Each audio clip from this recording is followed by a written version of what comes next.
Nah, itulah diantaranya salah satunya kusurul fitri. Kusurul fitri itu artinya pendek cara berfikirnya, membesarkan perasaannya sehingga mudah kufur. Rasul mencontohkan dalam hadis itu, macam mana bentuk kufurnya wahai Rasul? Apabila engkau wahai para suami telah berbuat baik sepanjang hayat, sepanjang masa, satu hari tergelincir, maka yang satu tergelincir itu akan jadi bahan celaan istrimu dan mengatakan engkau tidak pernah berbuat baik kepada aku, katanya. Atau bahasanya engkau tidak punya perasaan. Padahal perasaannya dah lama tuh. Dibilang enggak punya perasaan, aku enggak sayang. Anak sudah banyak bilang tak sayang. Rumah sudah dibeli tak sayang pula. Gara-gara kasus SMS, kasus WA, kasus kata orang curiga, marah, dibilang aduh kurang ajar suami saya, katanya. Makanya kenapa Rasul itu membuat satu kaidah dalam hadis itu, la yafruku mu'minun mu'minatan. Tidak boleh seorang laki-laki mencela istrinya atau seorang istri mencela suaminya. La yafruku mu'minun mu'minatan. In kariha khuluqan radiya khuluqan akhar, kata Rasul. Kalau memang kau benci dengan satu akhlaknya, lihat akhlak yang lainnya. Makanya kalau orang itu mengamalkan hadis ini, tidak mudah orang itu cekcok. Pamannya orang mau marah nih, terpikir dulu, ditimbang dulu kebaikan dia lebih banyak atau keburukannya. Oh, kebaikannya, tak jadi. Ya. Sama tetangga gitu juga. Tetangga ini buat masalah nih, udah emosi mau belabrak saja. Mikir dulu, tetangga saya ini sudah 10 tahun, dia banyak berbuat baik sama keluarga saya. Masa saya gara-gara masalah ini saya harus marah? Nah, orang kalau menimbang keburukan dan kebaikan itu, tidak jadi itu. Ini kalau kaedah ini dikerjakan dalam rumah tangga, tidak ada rumah tangga cekcok itu. Kenapa? Karena kan masing-masing ada sisi baik, ada sisi jahat kan. Tinggal kita timbang saja. Oh, istri saya ini lebih banyak baiknya dibandingkan jahatnya. Kenapa saya harus begini? Istri juga sama suami begitu juga kan gitu. Tapi itulah kadang-kadang sisi jelek itu kusul fitrah tadi. Istri ini mudah mengingkari. Walaupun kita berbuat baik lama, berbuat sekali kesalahan, pasti dia akan mengingkari kebaikan yang lama itu. Itulah kejelekannya di situ. Dan semua istri ada sifat ini.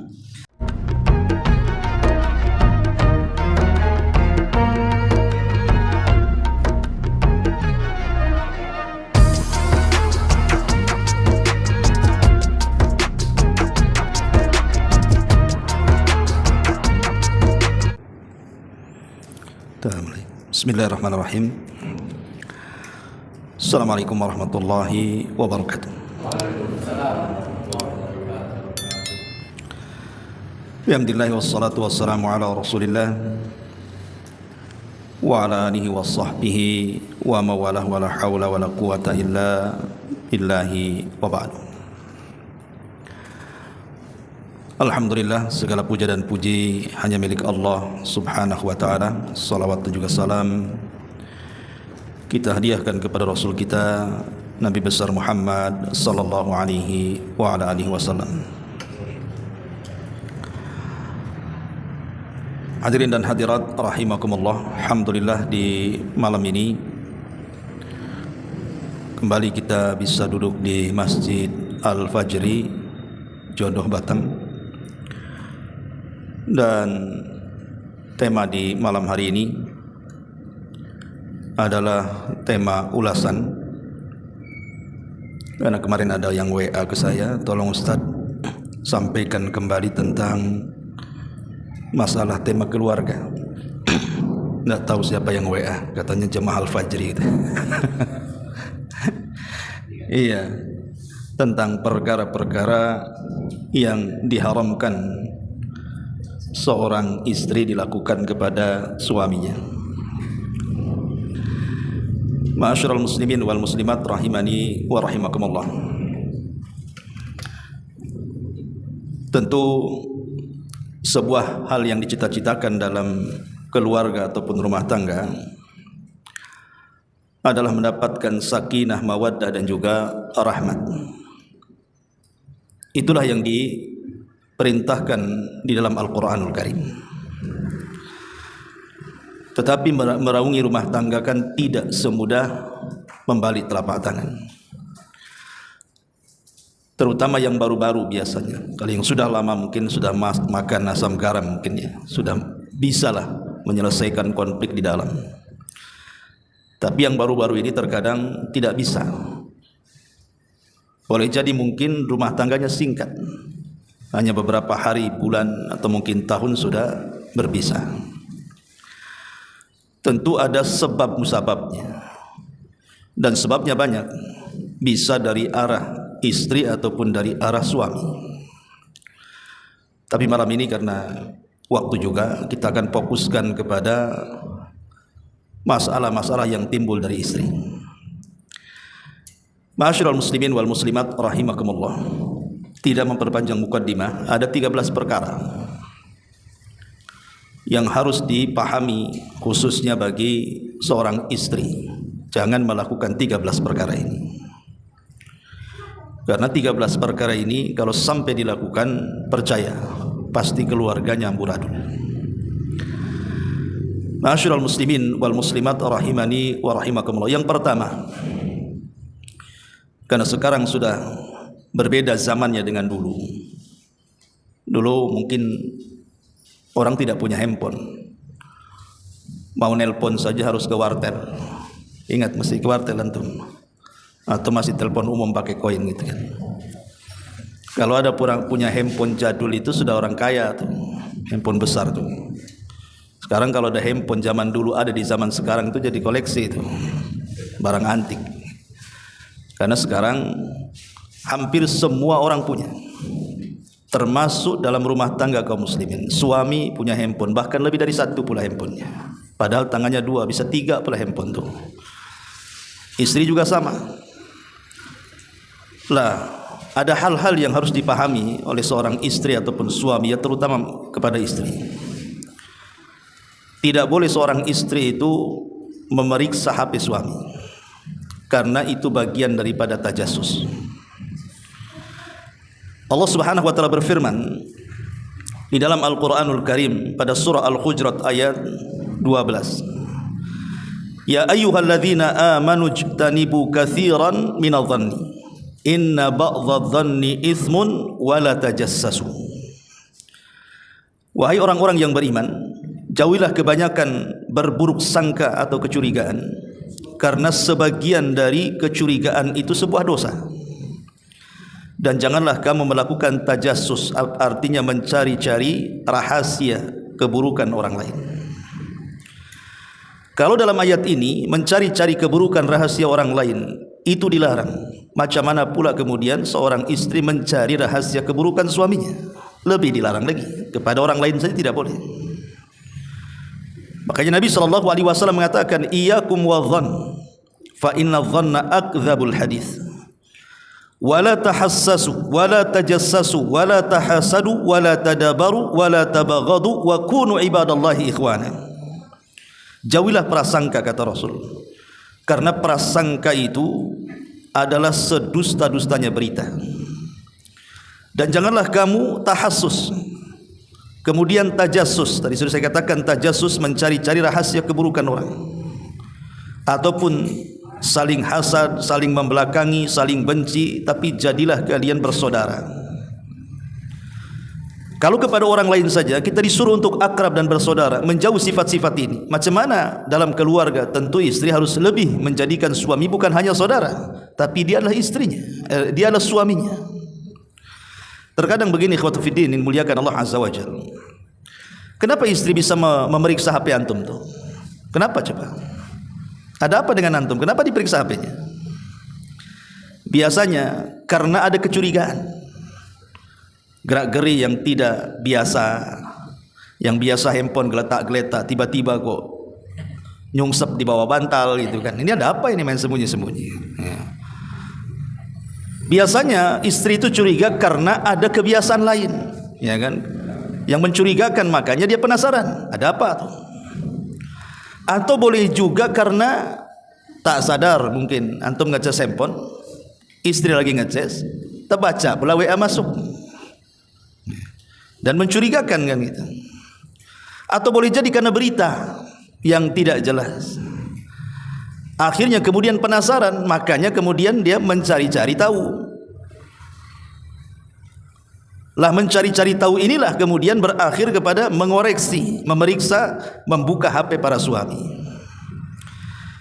Ma'asyiral muslimin wal muslimat rahimani wa rahimakumullah. Untuk akhwat, saya nasihatkan yang di atas ataupun yang mendengar kajian ini, seandainya pun 100% terbukti, anggaplah terbukti. Jangan bercerita belum terbukti, hanya prasangka dan juga sangkaan saja. Anggap terbukti, mungkin suami itu memang selingkuh antum ya. Mungkin dia berhubungan dengan wanita lain.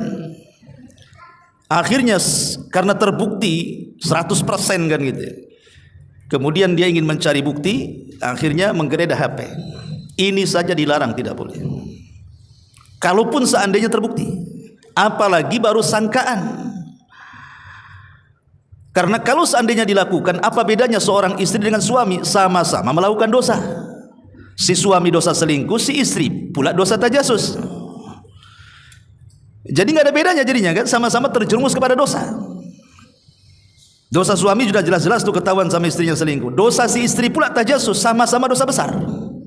Tajasus dosa besar, selingkuh juga dosa besar kan begitu. Apa bedanya? Sehingga kalau seperti ini tidak beda antara istri dengan suami. Mana orang baik, mana orang jahat itu sudah tidak bisa dibedakan. Sama-sama jahat dua-duanya. Cuman beda dosanya saja. Lalu kalau ada pertanyaan, kalau gitu enak sekali Ustaz katanya. Suami membelakangi saya harus sabar dalam rumah dan menerima apa adanya. Ya memang itu kewajiban seorang istri. Pertama, cukup dengan menasihati saja. Kalau memang terbukti, apalagi tidak terbukti, cukup nasihati saja. Nasihati suami dengan baik. Kalau tidak mempan dengan nasihat, berdoa kepada Allah Subhanahu wa taala, minta di waktu-waktu yang mustajab. Sekalipun andai kata ketahuan SMS-nya, WA-nya, anggaplah ketahuan buktinya. Pertanyaannya, apa menyelesaikan masalah? Tidak. Tidak akan menyelesaikan masalah. Si istri makin sakit hati karena terbukti dengan WA-nya. Si suami saja kalau memang dia tidak sadar makin marah dia.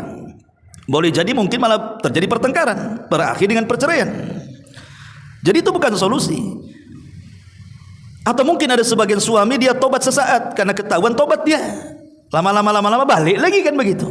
Lah yang membolak-balikan hati itu bukan istri. Makanya pentingnya berdoa kepada Allah Azza wa Jalla, wahai para istri, supaya hati suami itu dibolak-balikan oleh Allah. Kalau Allah yang membolak-balikan hati, tidak usah lagi meriksa handphone. Ketakutan sendiri suami itu. Kalau Allah yang membolak-balikannya, maka ambil waktu-waktu yang mustajab, di sepertiga malam, di waktu-waktu hujan, di antara adzan dan qomat, dan waktu-waktu yang mustajab lainnya. Di hari Jumat setelah asar sampai maghrib itu kan waktu mustajab tuh. Minta kepada Allah, ya Allah perbaiki suami saya, berikan hidayah suami saya, dan begitu seterusnya. Cukup nasihati, kemudian doakan dan bersabar. Karena biasanya sabar itu membawa kemenangan. Sabar. Tapi kalau seandainya pun tidak sabar, maka bukan berarti kemudian tajasus. Kalau memang terbukti, tidak perlu tajasus. Anda sudah boleh meminta cerai kepada seorang suami, sudah terpenuhi syaratnya. Kalau memang tidak sabar, boleh meminta cerai kan itu. Ma'asyiral muslimin wal muslimat rahimani wa rahimakumullah. Karena tajassus itu saya katakan tadi dosa besar. Kemudian tidak ada kebaikan dalam tajassus itu. Kemudian juga menimbulkan kemurkaan suami. Kemudian menimbulkan keributan dalam rumah tangga. Berakhir banyak para wanita itu akhirnya menyesal. Ya ada juga yang merasa puas akhirnya ditinggalkan suaminya, tapi banyak istri yang menyesal. Setelah dilabrak suaminya marah kemudian dicerainya, nyesel dia jadi janda. Anak banyak. Mau kawin lagi, mikir dia kadang-kadang. Lah hal-hal yang seperti ini maka harus dipahami. Ya ini yang pertama nih, jangan dekat-dekat handphone suami. Ini satu.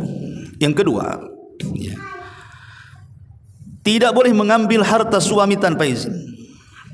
Tidak boleh mengambil harta suaminya tanpa izin. Oh, suami lupa naruh uang di kocek dia.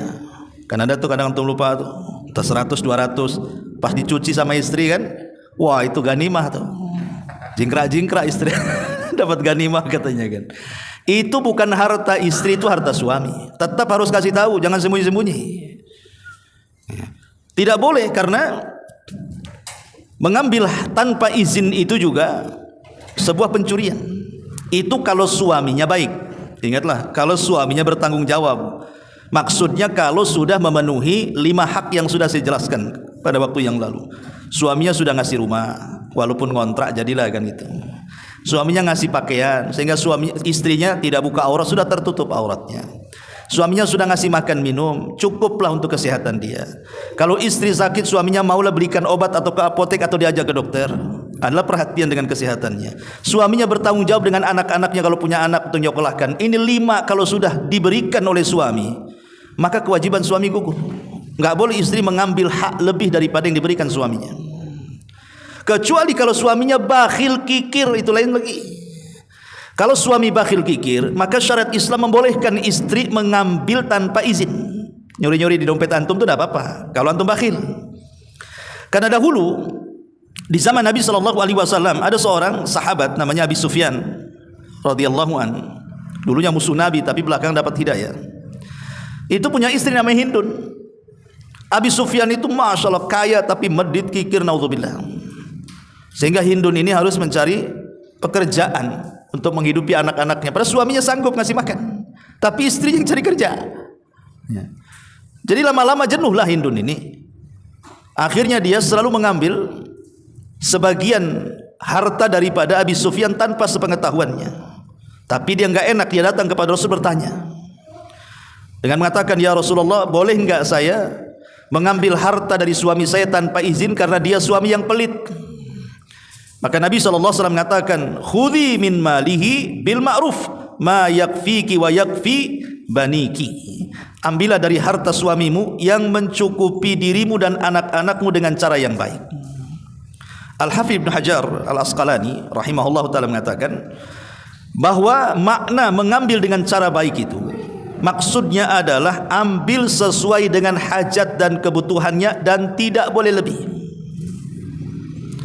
Kalau seandainya mungkin hajat dan kebutuhan, ya mungkin 1 bulan itu cukup dengan 1 juta, ya sudah jangan lebih.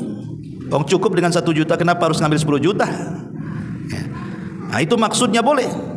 Tapi kalau seandainya kemudian suaminya sudah baik, maka tidak boleh istri mengambil uang suami itu kecuali dengan izin. Walaupun nemu tadi istilahnya ya, nemu di celana gitu kan. Karena tapi kalau istri baik pasti dia kasih tahu kan. Kasih tahu tapi sudah dibelanjakan uangnya. Kan dibelanjakan kasih tahu kan gitu. Nah, ini yang parah ini. Kan gitu. Ya. Jadi balikin suami. Atau kalau ini minta, kalau dikasih ya ambil, tak dikasih ya jangan, karena hak dia sudah terpenuhi. Nah, ini sebab kalau mengambil tanpa izin suami ini bisa, ya kalau sekali 2 kali, 3 kali, 4 kali ketahuan, lama-lama marah juga suami. Seolah-olah dia tidak bertanggung jawab, hilang marwahnya kan itu. Saya lo sudah kasih nafkah kok masih ngambil juga. Ya. Ma'asyiral muslimin wal muslimat rahimani wa rahimakumullah. Ini yang kedua. Kemudian yang ketiga, ada sebagian istri itu dia kalau bicara dengan suami, kalau ada masalah itu suka ngangkat suara. Bukan hanya ngangkat suara, terkadang ada sebagian istri itu tidak menghormati suami. Bahkan ada yang merendahkan suaminya. Bahkan seolah-olah suami tidak ada harganya. Ini terutama istri-istri yang mereka bisa menafkahi diri mereka sendiri. Mungkin dia punya pekerjaan, gajinya lebih besar. Suaminya pula kadang kerja, kadang tidak. Kadang nganggur, kadang kerja. Hasilnya pula kerja tak banyak. Ada istri-istri itu yang meremehkan suaminya. Nauzubillah, tidak menghormati suaminya. Tapi kalau dia sama bosnya dia bisa hormat, sama keluarganya dia bisa hormat, sama tetangganya dia bisa hormat. Tapi sama suaminya nggak ada hormat.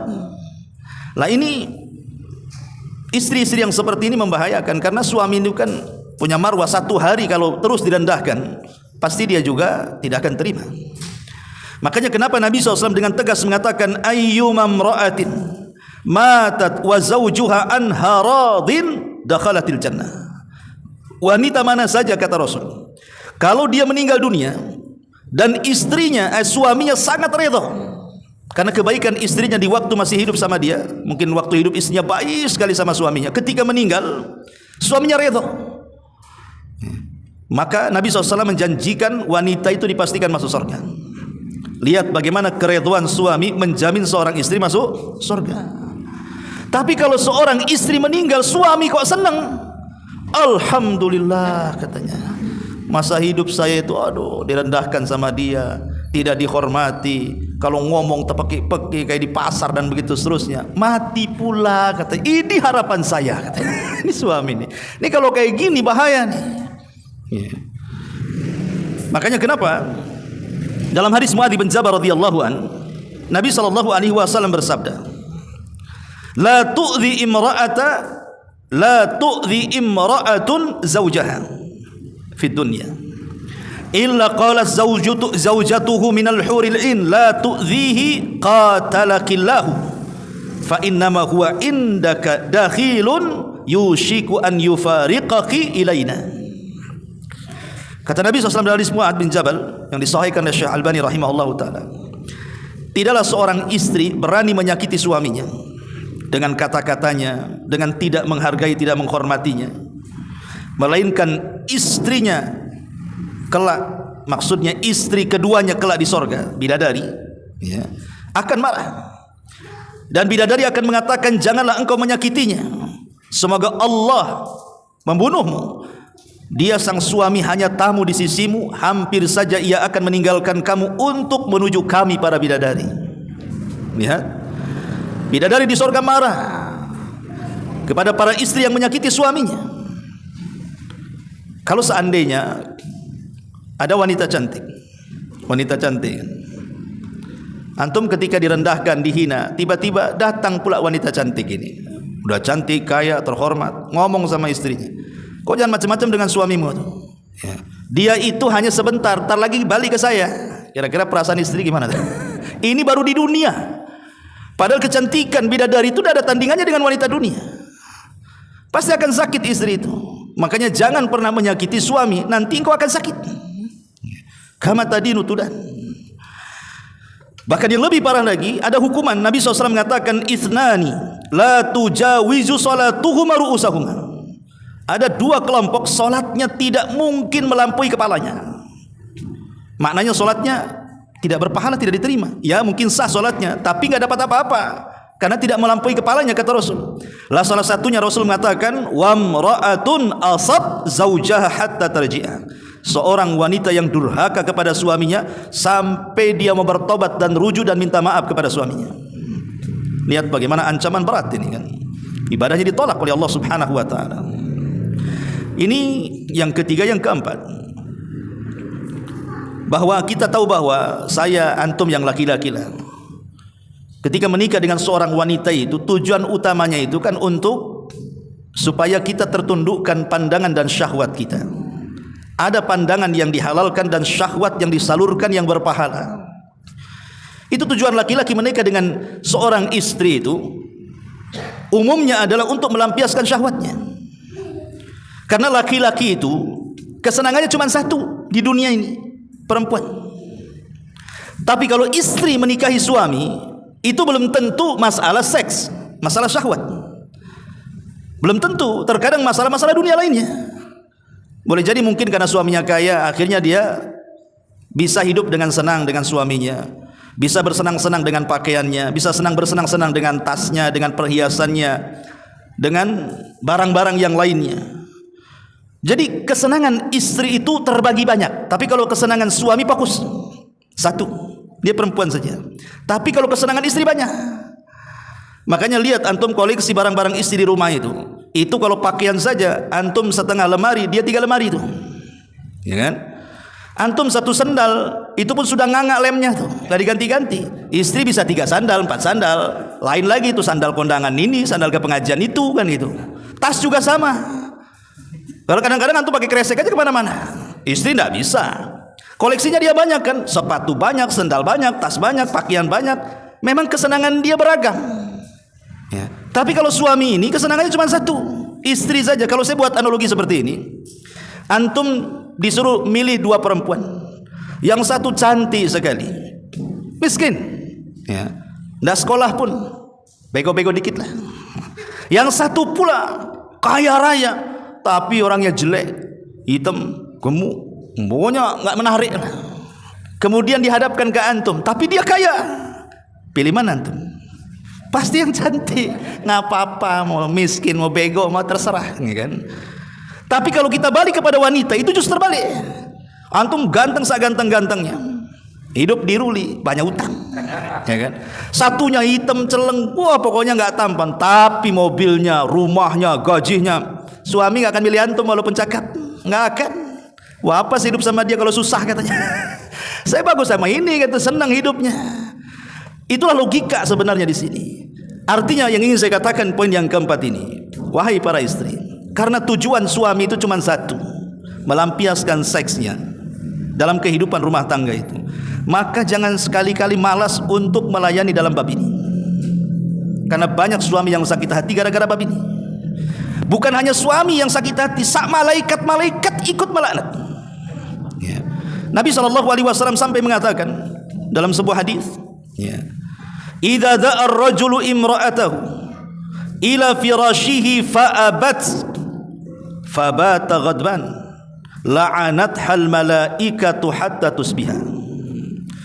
Apabila seorang laki-laki mengajak berhubungan kepada istrinya, hubungan suami istri, tiba-tiba istri menolak dengan banyak alasan, capek lah kan gitu, nggak mood lah, macam-macam alasannya, sibuk, pokoknya macam-macam alasannya, sampai suaminya dongkol, marah gitu kan. Jadi kemarahan suami ini bisa mengundang laknat. Kata Nabi SAW, maka malaikat akan diutus oleh Allah malam itu terus melaknat sampai subuh, seandainya Allah takdirkan dia mati. Berarti mati di atas laknat lah ya. Padahal tidur itu akhul maut, dia saudara kematian. Banyak kok orang tidur tidak bangun lagi. Ya, karena itu banyak orang tidur nggak bangun lagi kan. Kayak ada beberapa orang itu yang tidur nggak bangun lagi rupanya, meninggal dia. Artinya di sini bahwa harus ditakuti. Maka saya nasihatkan kepada istri, khusus bab ini layani baik-baik suami Anda. Ya, itu juga termasuk dalam hal-hal yang bisa mengundang syahwat suami, yaitu pendukung-pendukungnya seperti penampilannya, pakaiannya, suaranya, kelembutannya, kewangiannya, dan itu masuk semua di situ. Ya suami pun malas lah kalau tengok istrinya bau bawang. Kan itu, pakaiannya itu nggak diganti dari pagi siang sore pakai itu saja, nggak ada hasrat lagi. Jadi buatlah suami itu, justru itulah yang menjadikan kenapa suami itu dia berhak membayar mahar, karena untuk menghalalkan menggauli seorang istri.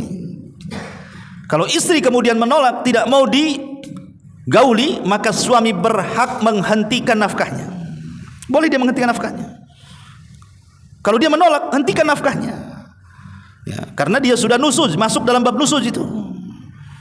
Ma'asyiral muslimin wal muslimat rahimani wa rahimakumullah. Ini yang keempat. Yang kelima, keluar tanpa izin suami. Ada 4 perkara dalam rumah tangga seorang istri harus minta izin kalau tidak berdosa. Dalam keluarga itu ada 4 perkara seorang istri wajib izin sama suami. Pertama, ketika hendak berpuasa sunnah, dia tidak bisa main-main, mapang Senin nih katanya, ini Kamis, oh tidak bisa, karena takutnya suami menghendaki dia melayani suami. Hukumnya wajib, puasa sunnah ya sunnah saja, wajib lebih dahulukan daripada sunnah. Makanya hatta dalam ibadah sunnah saja tidak bisa seorang wanita beribadah kecuali ada izin suaminya. Ini satu. Yang kedua, memasukkan orang lain ke dalam rumah. Tidak boleh seorang istri memasukkan orang lain ke dalam rumahnya.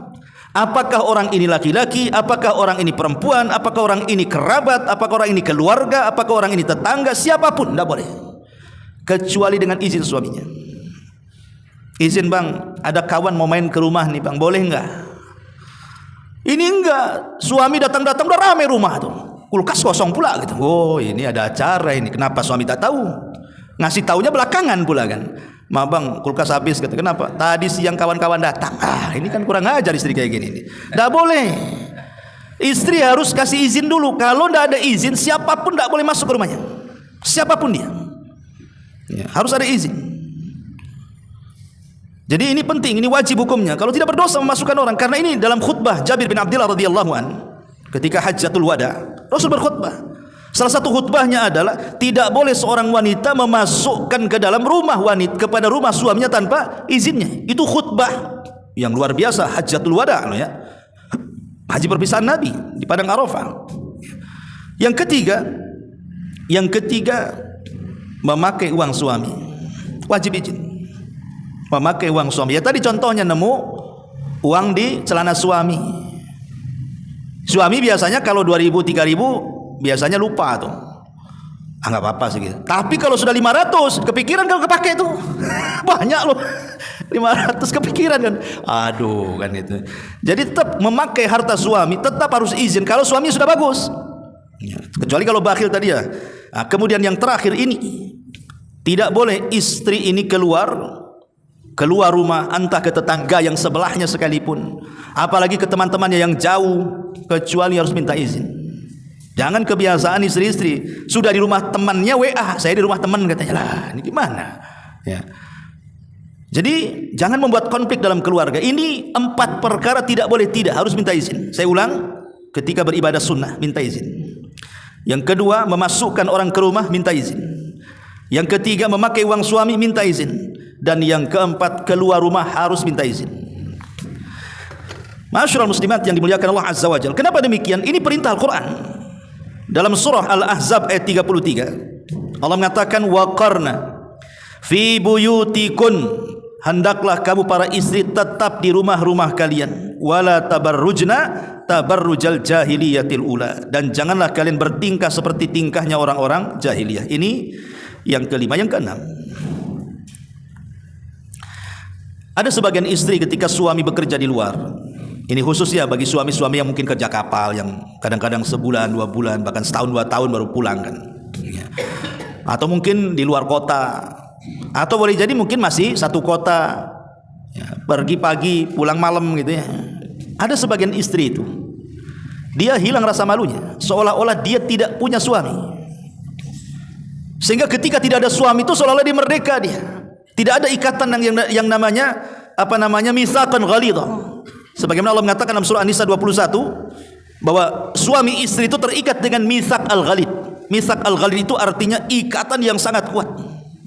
Dia lebih kuat daripada ikatan-ikatan perjanjian yang lainnya. Ada seorang istri seolah-olah tidak punya ikatan dengan suami, sehingga suami berbulan-bulan tak datang, dia biasa ngobrol dengan laki-laki yang bukan mahramnya, kadang-kadang berjam-jam bercanda dan begitu seterusnya. Memang sih tidak ada rasa karena dia merasa dia punya suami, tapi itu melanggar mitsaqan ghalidah itu namanya. Tidak boleh. Kadang-kadang kemudian beramah tamah dengan laki-laki yang bukan mahramnya, atau menghambur-hamburkan harta suami ketika suami tidak ada, atau tidak mendidik baik-baik keluarganya, dan begitu seterusnya. Lah ini harus dijaga. Makanya kenapa di antara alamat-alamat istri salihah yang Allah katakan dalam Al-Quran itu, fassalihatu qanitatu hafizatu lil ghaibi. Ada kalimat hafizatu lil ghaibi, wanita-wanita yang menjaga diri dan keluarganya di saat ketidakadaan suaminya. Nah, ini ciri-ciri wanita saleh. Ini yang keenam, ya. Kemudian yang ketujuh, ingin mengetahui semua perkara yang ada pada suaminya. Ada model-model istri itu kalau bisa dari A sampai Z urusan antum dia tahu semua. Mulai siapa nama bosnya, sekretarisnya siapa, kan itu. Gajinya berapa, pengeluarannya berapa, kan itu. Teman-temannya siapa. Pengen tahu isi tasnya itu berkas apa saja, semua pengen tahu tuh. Tidak wajib bagi istri itu mengetahui persoalan-persoalan suami, kecuali kalau suami itu memang menceritakan kepada istri hanya sekedar ingin minta solusi. Dan itu pernah dilakukan Nabi. Jadi Nabi SAW ketika terjadi umrah pertama, kan tidak boleh masuk tuh, ya, karena dihadang oleh orang-orang Quraisy. Akhirnya kadung Rasul sudah pakai kain ihram, kan tidak bisa melepas ihram kecuali cukur rambut, ya. Jadi Rasul merintahkan para sahabat cukur rambut, tapi mereka tak mau. Kenapa? Karena dia mau masuk. Akhirnya dia datang kepada salah satu istrinya namanya Ummu Salamah. Dia cerita, wahai Ummu Salamah, apa kamu punya pendapat? Saya tadi menyuruh sahabat-sahabat mencukur rambut, dia tak mau. Maka Ummu Salamah mengatakan, wahai Rasul, gini saja, kau enggak perlu perintahkan sahabatmu seperti itu.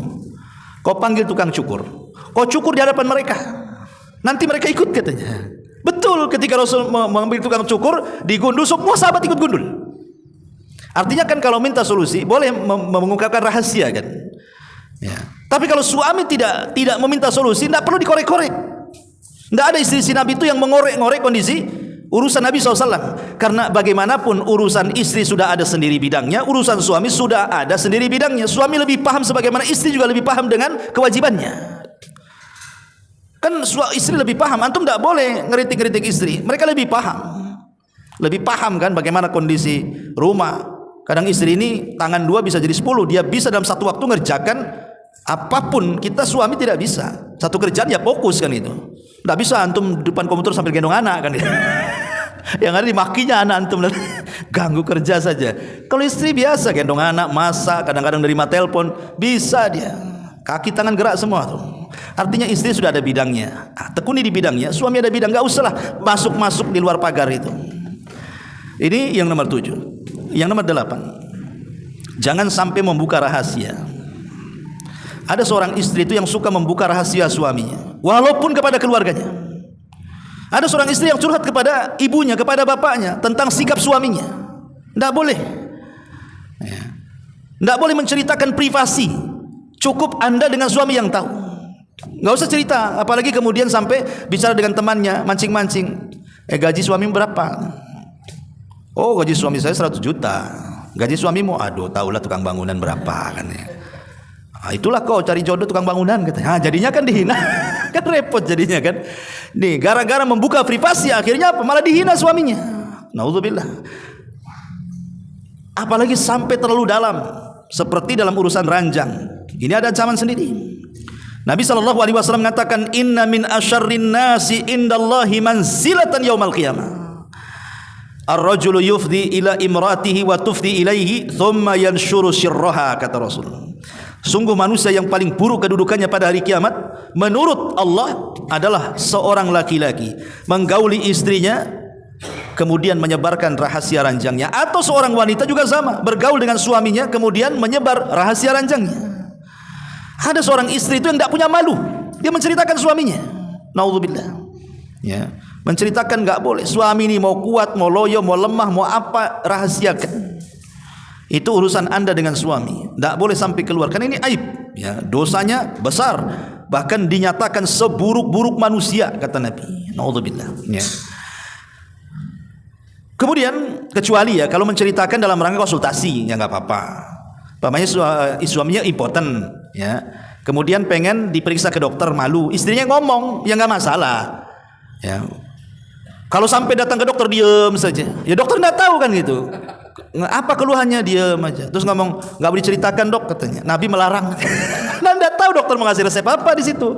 Lah kalau yang seperti ini boleh diceritakan karena ingin ngasih solusi. Contoh nih, dalam kasus Aisyah radhiyallahu anha menceritakan tentang seorang laki-laki bertanya kepada Rasul tentang orang yang menggauli istrinya,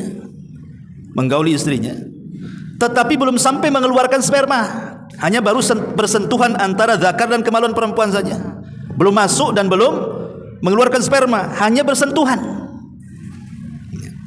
Apakah kemudian wajib mandi? Ya, maka Nabi SAW mengatakan, ya wajib mandi. Nah itu kan karena solusi bertanya kan, karena dia tidak paham apakah mandi itu sampai mengeluarkan sperma atau tidak. Kata Rasul tidak, apabila sudah terkumpul 4 cabang, kata Rasul, 2 paha dan 2 tangan, sudah terkumpul 4 cabang, kemudian sudah menempel, walaupun tidak masuk, menempel, itu sudah wajib mandi. Nah ini kan orang ini bertanya kepada Rasul kan soal hubungan kan. Nah itu boleh kalau memang mencari solusi, tapi kalau tidak mencari solusi ya tidak boleh. Jadi dibolehkan itu kalau mencari solusi saja. Ini yang nomor 9, yang nomor 8. Yang nomor 9, mudah untuk meminta cerai. Ada seorang istri itu tak kenapa gitu ya, nanti masalah sedikit ceraikan aku bang, nanti masalah sedikit pulangkan aku ke orang tua, nanti ceraikan sedikit masalah sedikit kabur dia dari rumah, entah di mana kan gitu. Jadi Nabi SAW dalam hal ini bersabda, ayyuma imra'atin sa'alat zawjaha talaqa min ghairi ba'sin fa haramun 'alaiha raihatal jannah. Wanita mana saja yang meminta cerai tanpa sebab dari suaminya, maka sorga haram padanya. Malah diharamkan sorga, diharamkan baunya sorga lagi. Kalau baunya sorga diharamkan, macam mana masuk? Padahal baunya sorga itu tercium dari jarak sekian dan sekian. Dalam riwayat itu 40 tahun perjalanan tuh. Jadi ada wanita-wanita itu yang mudah sedikit-sedikit minta diceraikan. Ya memang ada waktu-waktu meminta cerai itu sunnah hukumnya. Contoh umpamanya, kalau seandainya si suami ini dia mungkin kurang memberikan hak-hak dan kewajibannya, dia tidak bisa memberikan nafkah, dia bisa cari uang tapi malas, akhirnya istrinya cari nafkah. Dia tidak mau mendidik anak-anaknya, tidak mau mendanai pendidikan anaknya, ibunya pula istrinya yang capek-capek. Itu boleh, karena suami sudah tidak bertanggung jawab. Bahkan ada situasi istri wajib minta cerai ketika suaminya tidak sholat sama sekali. Karena orang tidak sholat sama sekali itu kafir. Ya, Kalau seandainya dia masih tetap bersama suami yang tidak sholat, sama aja satu rumah dengan orang kafir. Jadi ada memang waktu-waktunya istri itu boleh minta cerai, tapi tidak semua permasalahan itu dikit-dikit minta cerai. Kan bisa dibincangkan, apalagi kalau suami itu memang sudah melaksanakan hak dan kewajibannya seorang suami. Lalu apa tuntutan cerai Anda atau khulu minta cerai itu? Maka seorang istri yang seperti ini akan diharamkan padanya bau sorga. Ini yang nomor 9. Yang nomor 10, meremehkan tanggung jawab. Ada seorang istri itu meremehkan tanggung jawab selaku istri. Entah tanggung jawab soal dapur, soal sumur, soal kasur bahasanya kan. Pokoknya ada istri-istri itu pemalas. Tidur saja, rumah berantakan, malas dandan. Dandannya kalau kearisan mau dia. Pokoknya ada istri itu pemalas. Udahlah bang, COD aja bang. Nanti siang itu juga makan siang, COD lah bang. Nanti makan sore COD lagi. Oh si COD seumur hidup. Ya, dapat kartu COD itu. Kalau CEO ya boleh lah, dia banyak duitnya. Kan ini suaminya bukan CEO, ini suaminya supir ojek. La ilaha illallah kan. Asli COD apa bankrupt dia. Jadi hal-hal yang seperti ini ini kan ada seorang istri itu pemalas. Atau mungkin pemalasnya ini karena ada hal, contoh mamanya dia bekerja di luar, sehingga hak dan tanggung jawabnya seorang istri itu kadang-kadang kurang. Lah Islam itu sebenarnya tidak melarang wanita kerja di luar, asal memenuhi syarat. Syekh Shalih Fauzan menyebutkan 3 syarat. Ya, tapi ulama yang lain menambah.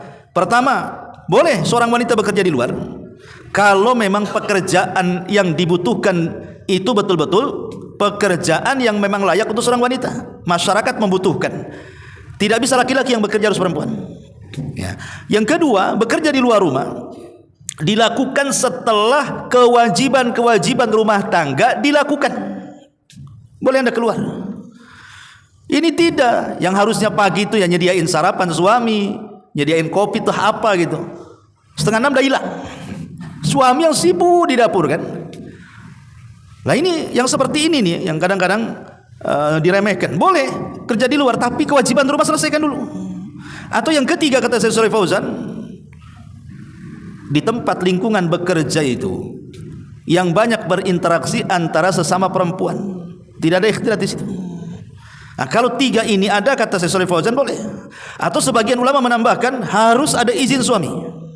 Izin suami. Kalau suami, ngapain kamu kerja? Saya kasih makan dah cukup. Rumah sudah ada, kau makan 3 kali, baju sudah ada. Ngapain pula kerja?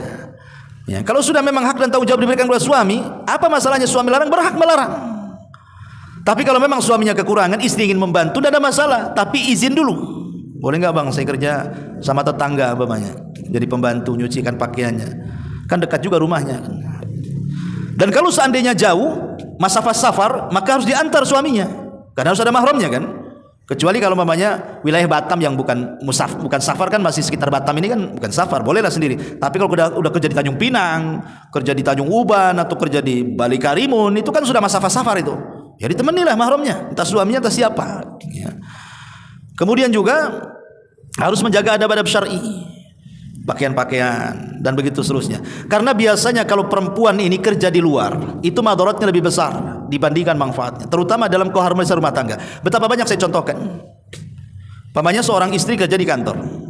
Ya namanya di kantor kan pasti ikhtilat kan itu ya. Entah ada kawannya satu ruangan, entah bosnya, entah apanya di situ kan. Terkadang ada sebagian kawan-kawan sekantor itu jadikan curhat dia. Ini suami ini kadang-kadang sudah menikah 10 tahun. Di tahun ke-10 ada masalah. Akhirnya sakit hati si istri itu. Lah kebetulan di kantor itu mungkin ada teman laki-lakinya yang satu kantor, curhat pula kepada dia. Akhirnya karena si kawannya ini baik memberikan solusi begini-begini, dia pikir apa? Coba kalau suami saya kayak kamu katanya. Tentu hidup saya senang. Padahal baru curhat 1 kali, suaminya sudah 10 tahun sama dia. Kok bisa dia mengatakan seperti itu coba? Coba suamiku kayak kamu katanya. Kurang ajar kan. Suami udah 10 tahun, anak udah banyak kan gitu. Dia bisa muji orang laki-laki hanya ngasih solusi saja. Akalnya di mana wanita kayak gini nih? Nah inilah yang terjadi. Kenapa terjadi perselingkuhan, terjadi percekcokan, perceraian? Ya karena akibat kerja di luar rumah, karena tidak mengikuti batasan-batasan syar'i tadi. Seperti ini jadinya. Ya. Ma'asyiral muslimin wal muslimat rahimani wa rahimakumullah. Kemudian yang nomor 10, nomor 11. Ya. Tidak bersyukur kepada suaminya. Tidak bersyukur kepada suaminya. Nabi SAW mengatakan la yangdurullahu ila imra'atin la tashkuru li zawjiha wa hiya la tastaghni anhu. Kata Nabi SAW dalam hadis yang dikeluarkan Imam Nasai, Allah tidak akan memandang seorang istri yang tidak berterima kasih, bersyukur kepada kebaikan suaminya, padahal ia selalu butuh kepada suaminya.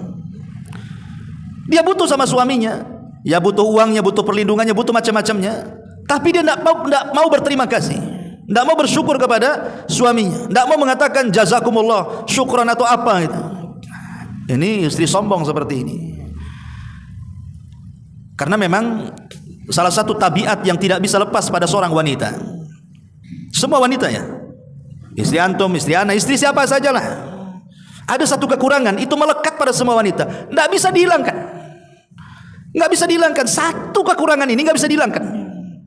Dan kekurangan yang ada pada wanita yang nggak bisa dihilangkan pada semua wanita ini, kalau dia tidak pandai memanage, itulah kenapa Rasul mengatakan kebanyakan perempuan di neraka gara-gara satu kekurangan ini. Apa itu? Kufur kepada kebaikan suami. Kata Nabi SAW, ittala'tun nar, diperlihatkan kepadaku neraka, kata Rasul. Fa idza ra'aitu aktsarahan nisa, kebanyakan penduduknya neraka, kebanyakan penduduk neraka adalah wanita. Sahabat bertanya Rasul, apakah orang-orang yang masuk neraka dari kalangan wanita itu tidak sholat?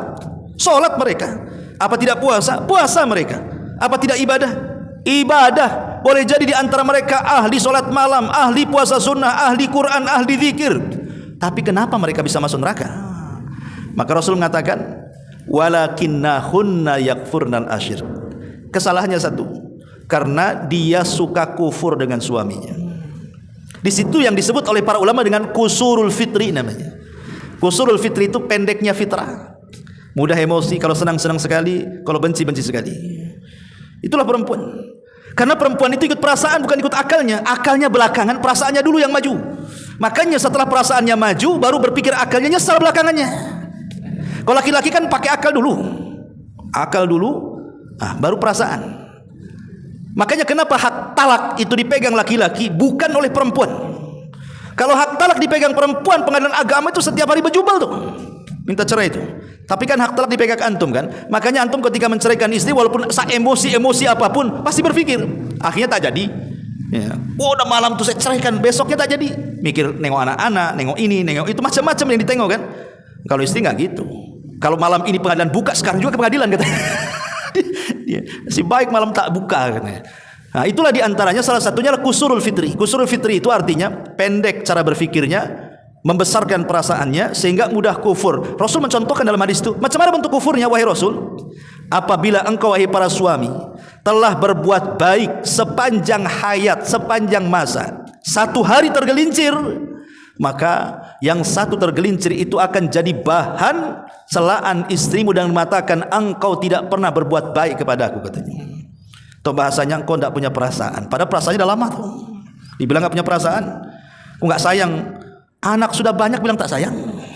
Rumah sudah dibeli tak sayang pula.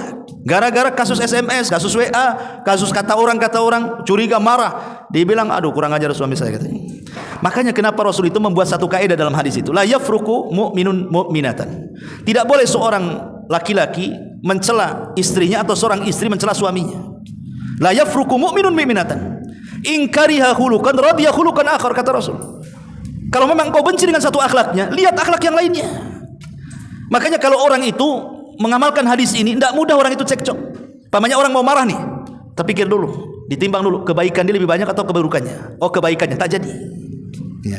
Sama tetangga gitu juga. Tetangga ini buat masalah nih, udah emosi mau belabrak saja.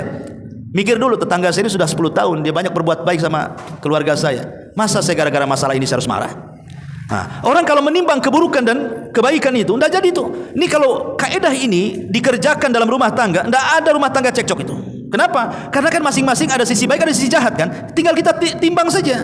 Oh, istri saya ini lebih banyak baiknya dibandingkan jahatnya. Kenapa saya harus begini? Istri juga sama suami begitu juga kan gitu. Tapi itulah kadang-kadang sisi jelek itu kusurul fitrah tadi. Istri ini mudah mengingkari. Walaupun kita berbuat baik lama, sekali berbuat sekali kesalahan, pasti dia akan mengingkari kebaikan yang lama itu. Itulah kejelekannya di situ. Dan semua istri ada sifat ini.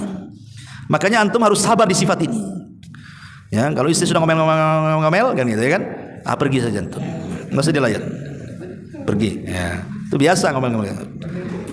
Kalau dia WA enggak usah dibalas, langsung hapus WA-nya. Ya, kalau WA antum dijadikan barang bukti enggak selesai masalahnya. Nih WA dari 2020, sekarang 2024. antum perempuan itu namanya. Antum jangan nyimpen WA masalah. Jadi kalau bertengkar hapus enggak usah. Yang nyimpen tuh perempuan itu biasanya. Itu bukannya di WA, itu di catatan pribadinya ada. Semua dicatat, makanya dia hafal tahun berapa saja dikeluarin semua tuh. Ya, laki-laki itu sederhana ya, sudah. Enak. Kayak antum belanja ke pasar, mana antum mau nawar-nawar? Nggak ada. Berapa kangkung bang seikat? 2.000, ambil. Pulang. Perempuan berapa? 800 katanya. Ditawar sama dari 2.000 bisa turun terjun itu kan. Kalau enggak saya pindah ke sana katanya. Main ancam tuh kalau perempuan itu karena perasaan dia. Ya. Makanya ini juga yang ke-11 ya. Bersyukurlah dengan suami. Sebab kalau bersyukur ditambah nikmat. Kemudian juga yang nomor 12. Di antara hal yang jangan memasukkan suami kepada masalah istri. Ada seorang istri itu yang suka memasukkan suami dalam masalahnya. Dia yang buat masalah, suami yang ikut-ikut. Umpamanya dia buat masalah dengan tetangga. Sebenarnya yang salah istrinya yang salah. Tapi dia ingin dapat pembelaan dari suaminya. Dilibatkan suaminya, akhirnya apa? Berdusta dia. Ya. Berdusta suami, namanya laki-laki. Mungkin kalau sekali 2 kali dia tidak akan terkompori. Tapi kalau sudah 4, 5 sampai 10 kali, lama-lama emosi antum. Bang, saya ini istrimu. Istrimu zalimi tetanggamu, kok kamu diam saja? Kata suaminya, enggak usah lah, jangan ribut, enggak usah. Awalnya bagus suami itu. Besok ngomong gitu lagi. Abang ini enggak laki-laki. Mulai ada panas-panas sedikit. Udahlah, enggak usah dilayani. Besoknya tak mau ngomong istrinya. Kenapa dia kok tak ngomong? Abang sih malah membela tetangga bukan bela saya. Wah, mulai itu. Ingat ya, pengaruh istri itu kuat tuh. Iya memang awal 1, 2 kali dia gak terpengaruh. Tapi lama-lama bisa muncak tuh. Lah ada istri itu yang jahat seperti ini. Dia yang buat masalah, suami dilibat-libatkan dalam masalah dia. Yang lebih parah lagi, berdusta sampai bermasalah. Contoh yang ringan pamannya, dia berdusta sama suaminya. Bang, saya kalau ke pasar, itu suami tetangga itu suka liatin aku terus katanya. Padahal tidak pernah melihat dia. Ya kalau itu kan bisa marah suami, kurang ajar dia. Ya. Bisa jadi tengkar, yang tadi tidak bertengkar jadi bertengkar kan. Walaupun dia lemah, kalau sudah begitu kan jadi kuat tuh suami itu. Lah jangan pernah melibatkan masalah Anda ke dalam suami. Selesaikan masalah. Kalaupun minta solusi, bukan melibatkan dalam masalah. Jadi ini ataupun terkadang yang terakhirnya, seorang istri tidak bisa menjaga amanah, terutama amanah lihat, amanah dengar, amanah bicara kan gitu. Contoh mamanya suami ini bekerja keluar, tetangga ribut pak nggak jelas kan itu. Naluri seorang wanita itu biasanya pengen taunya kuat tuh. Ada apa ya kok ribut-ribut? Kalau perlu dilobangi sama bor tuh tembok tuh. Ada apa? Biasanya kan nyari-nyari tahu tuh. Kalau suami mana peduli nyari-nyari. Urusan mereka mau tengkar, mau lempar kursi terserah. Laki-laki ini simple. Karena perempuan gak gitu. Dia pengen tahu. Cari-cari tahu, tajasus tuh namanya. Ya. Lah seandainya seorang istri ini mendengar pembicaraan tetangga sedang bertengkar, suami nggak ada. Kemudian sore suami pulang kerja, jangan diceritakan. Jangan diceritakan. Cukup engkau yang tahu saja soal mereka. Ini enggak diceritakan, sini bang. Tadi pagi ada perang itu lebih besar daripada perang Ukraina itu. Kan itu. Apa itu tetangga sebelah begini. Akhirnya suami yang tadinya tidak punya dosa berdosa karena begibah akhirnya. Ya, itu tidak pandai menjaga dengar ya kan. Atau mungkin ada temannya ngomong sama istri, entah curhat apa, tolong ya jangan cerita sama siapa-siapa. Saya mau curhat. Ya. Kata istri antum, iyalah, cerita aja, cerita. Pulang ke rumah cerita pula sama suaminya. Gini bang katanya, itu ada kawan semalam cerita, tapi dia ngomong jangan ceritakan sama siapa-siapa. Antum sebagai suami stop sampai di situ. Harusnya kan gitu kan? Kan dia bilang jangan cerita sama siapa-siapa kan itu. Ini enggak, malah antum pula. Gimana itu ceritanya? Ini antum 11-12 jadinya kan. Jadi lah ini kadang-kadang istri ini enggak bisa jaga amanah nih. Amanah dengar, amanah lisan, macam-macam, amanah lihat kan gitu ya. Jadi jadilah orang-orang atau istri-istri yang pandai menjaga amanah. Jangan membuat suami itu dah lelah dengan pekerjaannya. Jangan dilelahkan dengan perkara-perkara luar masuk ke kepala dia. Kasihan kan itu. Biar dia tenang, bisa mencari nafkah untuk Anda dan anak-anak, bisa menjaga rumah. Jangan disibukkan dengan perkara luar masuk ke perkara dalam. Itulah makanya menjaga amanah. Wallahu alam, ini diantara nasihat, berarti yang WA sudah terjawab. Kan itu ya malam ini. Wallahu alam, subhanaka wa bihamdika asyhadu an la ilaha illa anta astaghfiruka wa